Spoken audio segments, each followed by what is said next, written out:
اب میں مہمان خصوصی کو دعوت دینا چاہتا ہوں۔ ان کی دعوت سے پہلے ان کی سماعتوں کی نظر میں چند اشعار پیش کرنا چاہتا ہوں۔ لوح بھی تو قلم بھی تو تیرا وجود الکتاب، گنبد آبگینہ رنگ تیرے محیط میں خباب، شوق تیرا اگر نہ ہو میری نماز کا امام، میرا قیام بھی حجاب میرا سجود بھی حجاب، تیری نگاہ ناز سے دونوں مراد پا گئے۔ یا رسول اللہ یا نبی اللہ آپ کی نگاہ ناز سے، یا رسول اللہ یا نبی اللہ آپ کی نگاہ ناز سے دونوں مراد پا گئے، عقل غیاب جستجو عشق و حضور و اضطراب۔ ہمارے مہمان خصوصی سید محمد جاوید شاہ صاحب، ان کو میں خطاب ذیشان دینا چاہتا ہوں۔ ان کی آمد سے پہلے ایک زوردار نعرہ، نعرہ تکبیر، نعرہ رسالت، نعرہ حیدری۔ سید محمد جاوید شاہ۔ آپ تمام احباب کو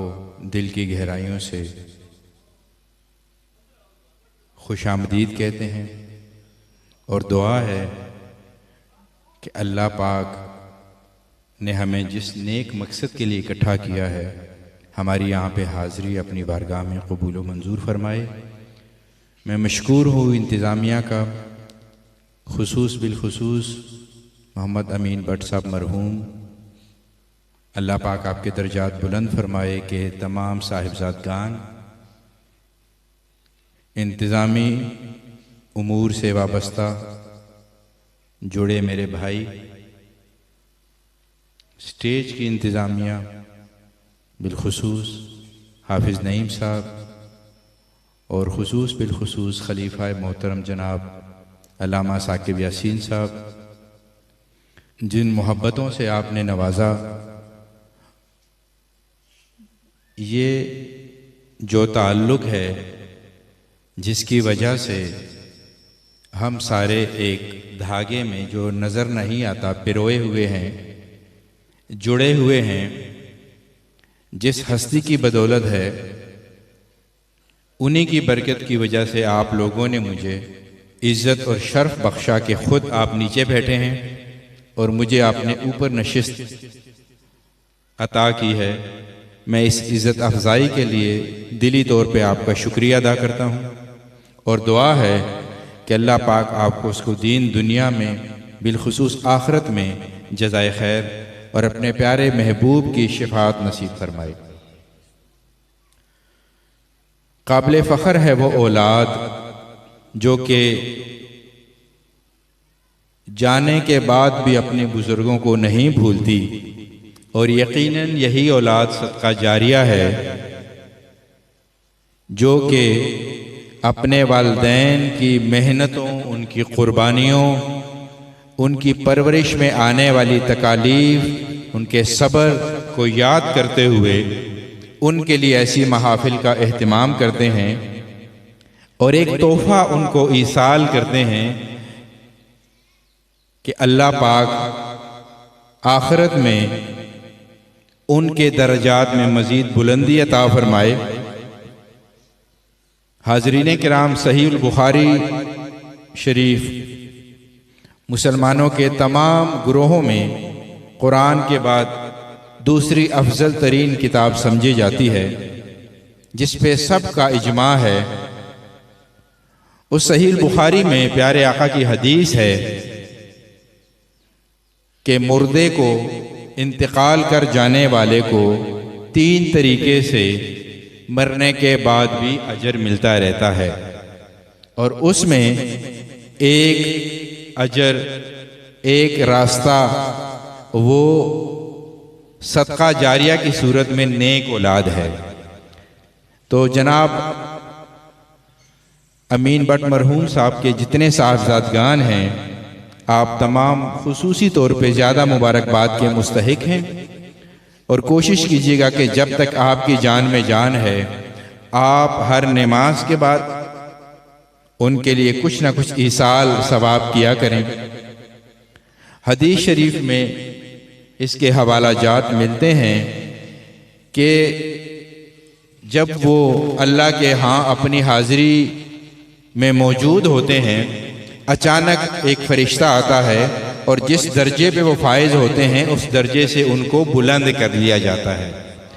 تو وہ پوچھتا ہے کہ یہ کس کی بدولت؟ اب تو میرا عمل کا جو رابطہ تھا وہ ٹوٹ گیا۔ تو خوشخبری دی جاتی ہے کہ جو پیچھے دنیا میں آپ کی نیک اولاد ہے، انہوں نے آپ کے لیے چاہے فاتحہ ہو، چاہے سورہ یاسین ہو، چاہے چند کلمات ہی کیوں نہ ہو، درود شریف ہی کیوں نہ ہو، ان کی طرف سے کی جانے والا صدقہ ہی کیوں نہ ہو، اس کا اجر ملتا ہے،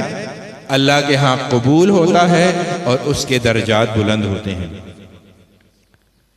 ہم تمام جو یہاں پہ موجود ہیں، غور کیجئے گا، آپ میں سے اکثر کے والدین حیات ہوں گے، لیکن جو میرے پیچھے دور سامنے کرسیوں پہ موجود ہیں سفید ریش حضرات، شاید ان میں سے کچھ کے والدین ہوں چاہے نہ ہوں۔ دل میں ایک خلش رہ جاتی ہے اگر والدین کی خدمت میں کوئی کمی رہ جائے۔ بعد میں جب بندے کو ہدایت ملتی ہے، عقل و شعور کی منزلیں طے کرتا ہے، تو اس وقت ایک ارمان آتا ہے کہ یار کاش یہ بھی کر لیتا، کاش وہ بھی کر لیتا۔ ابا جی کے سامنے میں نے بدتمیزی سے بات کی تھی، کاش میں جانے سے پہلے معافی مانگ لیتا۔ میں نے ان کی فلاں بات نہیں مانی تھی، امی کے ساتھ لڑ پڑا تھا، کاش یار وہ موقع مل جاتا، میں معافی تلافی کر لیتا۔ اگر آج اس محفل میں کوئی ایسے صاحبان موجود ہیں یا خواتین جو کہ پردے میں اس بیان کو سن رہی ہیں، تو ان کی سماعتوں کی نظر یہ میں کرنا چاہوں گا کہ ابھی بھی وہ رستہ بند نہیں ہے۔ اس عاجز کی تو یہ معمول ہے کہ چلتے پھرتے، ہر نماز کے بعد تو لازمن ہے نا، چلتے پھرتے بھی اپنے بابا، اپنے مرشد حضور قبلہ عالم سید محمد اسماعیل شاہ غفاری رحمۃ اللہ علیہ کے لیے کچھ نہ کچھ بزبان حال ایصال کرتا رہتا ہوں۔ ابھی بیان فرما رہے تھے جناب میرے معزز خلیفہ علامہ ثاقب یاسین طاہری صاحب کہ جو کسی ایک بندے کو سیدھی راہ پہ لگائے تو اس کا وہ سرخ اونٹ جو کہ اپنے زمانے میں مالی لحاظ سے بھی اور اس کی جو اجر و ثواب تھا اس لحاظ سے بھی ایک اعلیٰ اور عرفہ چیز سمجھی جاتی تھی، اس سے بھی زیادہ اجر اس میں ہے کہ آپ اللہ کے ایک بندے کو جو کہ اللہ سے دور ہے، بچھڑا ہوا ہے، گم ہو گیا ہے، دنیا نے اس کو گھیر لیا ہے، آپ اس کو واپس صراط مستقیم پہ لگا کے اللہ کے ساتھ جوڑیں۔ اس ایک بندے کا اجر کتنا ہے۔ اب میں جب موجود تھا تو مجھے یہاں پہ بزرگوں نے فرمایا جو قبلہ شاہ صاحب کے ساتھ شروع کے تبلیغ کے ساتھیوں میں سے ہیں، انہوں نے فرمایا کہ ایک ایک بندے پہ کتنی محبتیں شاہ صاحب رحمۃ اللہ علیہ نے دی، ان کے لیے کتنی دعائیں کی۔ اگر کسی نے اولاد مانگی تو ابھی ایک صاحب مجھے بتا رہے تھے کہ مجھے 8 سال کے بعد اللہ نے اولاد دی ہے، کوئی بیمار ہوتا ان کی دعا سے شفائے کاملہ عاجلہ نصیب ہوتی، کوئی ساتھی رزق کی تنگی کا شکار تھے تو ایک دعا میں، ایک پل میں وسائل نہ ہوتے ہوئے بھی 5 کے 5 بیٹے غیب سے وسائل حاصل کر کے بیرون ملک جا کے اپنے والدین کے لیے، اہل و عیال کے لیے وہاں پہ مزدوری کا سبب بنتے اور کچھ نہ کچھ ان کی خدمت چاہے وہ مالی ہو اور جسمانی ہو اس کا اجر حاصل کرتے۔ اس اللہ کے ولی کو اللہ نے مقبولیت کے اس درجے پہ فائز کیا تھا کہ وہ دعا کے لیے ہاتھ اٹھاتے۔ یہ عاجز ناچیز اس بات کا گواہ ہے کہ ان ہاتھوں کو اللہ نے کبھی خالی ہاتھ نہیں لوٹایا۔ اور یہ جو بے شک کی صدائیں بلند ہو رہی ہیں، جن آنکھوں میں آنسو ہیں اور جن چہروں پہ مسکراہٹ ہے قبلہ شاہ صاحب کا ذکر سن کے، یہ اس بات کے گواہ ہیں کہ وہ جب یہاں پہ چلے، پہلا سفر طے کیا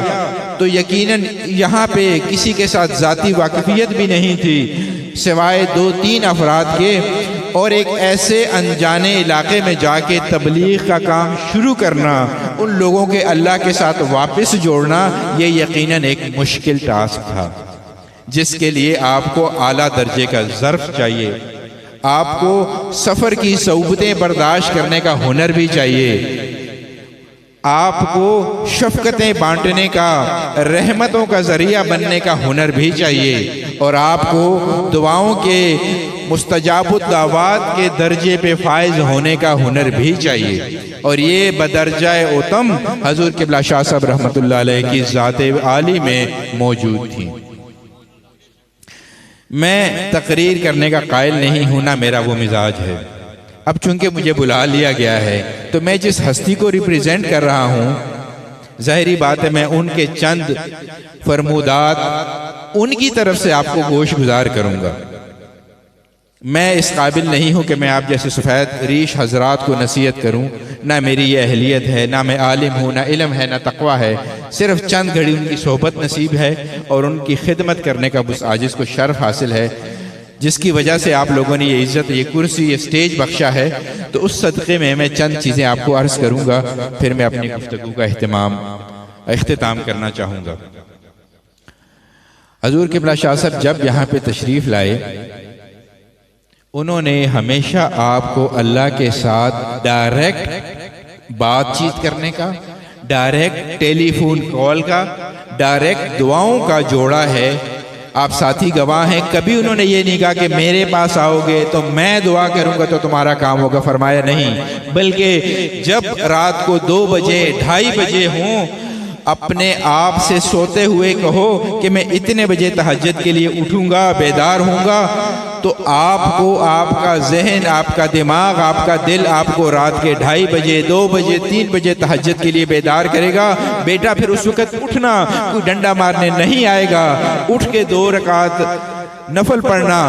12 رکعت پڑھنا، 10 رکعت پڑھنا، بھلے ہی 2 رکعت پڑھنا، اخلاص سے وضو کر کے جب مصلی پہ اس 2 رکعت نفل کے لیے کھڑے ہونا تو رو کے گڑ گڑا کے، چونکہ آپ کے بچے بھی، آپ کی اہلیہ بھی، بہن بھائی تمام سو رہے ہوں گے، محلے میں خاموشی ہوگی، آپ اپنی فل توجہ کے ساتھ، فوکس کے ساتھ خالق کائنات کے دربار میں پیش ہو کے اپنی عرضیاں پیش کریں۔ مولا کریم میں مالی طور پہ پریشان ہوں، مولا کریم میرے گھر میں بیماریاں ہیں، میرے یہ مسائل ہیں، میرے وہ مسائل ہیں، یہ تمام کو اپنے تصور میں لا کے دعاؤں کے لیے ہاتھ اٹھانا۔ اور جب تمہاری آنکھ میں آنسو آئے تو بیٹا اس وقت مجھ فقیر کو بھی دعاؤں میں یاد رکھنا۔ اس کے بعد ان کی محبوب نصیحتوں میں شامل تھا کہ بیٹا نماز پنجگانہ کی باجماعت ادائیگی کا اہتمام کریں۔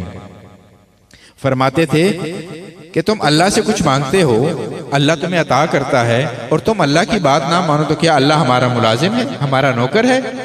کیا وہ ہمارے گھر میں رہ رہا ہے؟ یہی جملے ہوتے تھے نا، آپ سنتے تھے۔ تو بیٹا پہلے اس کی بات ہم مانیں، اس نے ہمیں بنایا ہے، تب وہ ہماری بات ہم پہ شفقت کرے گا، ہماری بات مانے گا۔ تو نماز پنجگانہ کی اہتمام، اور ہر نماز کے بعد آیت الکرسی۔ صحیح البخاری کی حدیث ہے کہ جو بندہ نماز کے بعد آیت الکرسی کو اپنا معمول بنائے گا تو اس بندے کے اور جنت کے درمیان میں ایک چیز حائل ہوگی، وہ ہے موت، یعنی مرنے کے بعد وہ بندہ سیدھا جنت میں۔ پھر جب آپ نماز کے لیے وضو بنائیں تو مسواک کا اہتمام کریں، پیارے آقا کی سنت ہے، بہت اجر و ثواب ہے، نماز کا ثواب ملٹی پلائی ہو کے کئی گنا آپ کو ملے گا۔ پھر اگر امامہ شریف ہو، چہرے پہ داڑھی مبارک ہو، پھر آپ اللہ کے حضور میں جب داخل ہوتے ہیں تو وہ جس کا روپ آپ نے اپنایا ہے تو خالق کائنات اس روپ کی وجہ سے اپنے پیارے حبیب کی جو برکات ہیں اس میں سے کچھ حصے آپ کو بھی عطا فرماتا ہے۔ پھر آپ کی دعا جو ہے وہ مستجاب الدعوات میں بھی شامل ہوتی ہے، آپ اپنے لیے بھی رحمتیں سمیٹتے ہیں، اور جس گھر میں آپ رہتے ہیں وہ پورا گھرانہ رحمتوں کا خزینہ بن جاتا ہے۔ تو میں نصیحت کرنے کا قائل نہیں ہوں، آپ کے پاس علامہ صاحب، خلیفہ صاحب کی جناب کی شکل میں عالم دین موجود ہیں، ان کے ساتھ رابطہ رکھیں، ان کے پاس آنا جانا رکھیں۔ حضور قبلہ عالم محبوب سجن سائیں کے پاس اپنا رابطہ، اپنا آنا جانا رکھیں۔ اور یہ جو عمل کی چند باتیں عرض کی ہیں، اس کا مقصد یہی ہے کہ عمل سے زندگی بنتی ہے، جنت بھی جہنم بھی، یہ خاکی اپنی فطرت میں نہ نوری ہے نہ ناری ہے۔ اسی پیغام کے ساتھ عاجز آپ سے اجازت چاہے گا۔ جانے سے پہلے میں ہاتھ جوڑ کے آپ سے معافی کا طلبگار ہوں، اگر میری باتوں میں کوئی بات آپ کو بری لگی ہو۔ آپ لوگ کافی دیر سے صبر کے ساتھ محفل میں بیٹھے ہوئے ہیں، یقیناً اب دعا کا بھی ٹائم ہوا چاہتا ہے، اور میں آپ کا مشکور ہوں کہ جس صبر کے ساتھ، خلوص کے ساتھ اور عزت کے ساتھ آپ نے ساجز کو سنا۔ اللہ تعالیٰ پہلے مجھے اور پھر آپ سب کو عمل کی توفیق عطا فرمائے۔ وما علینا الا البلاغ المبین۔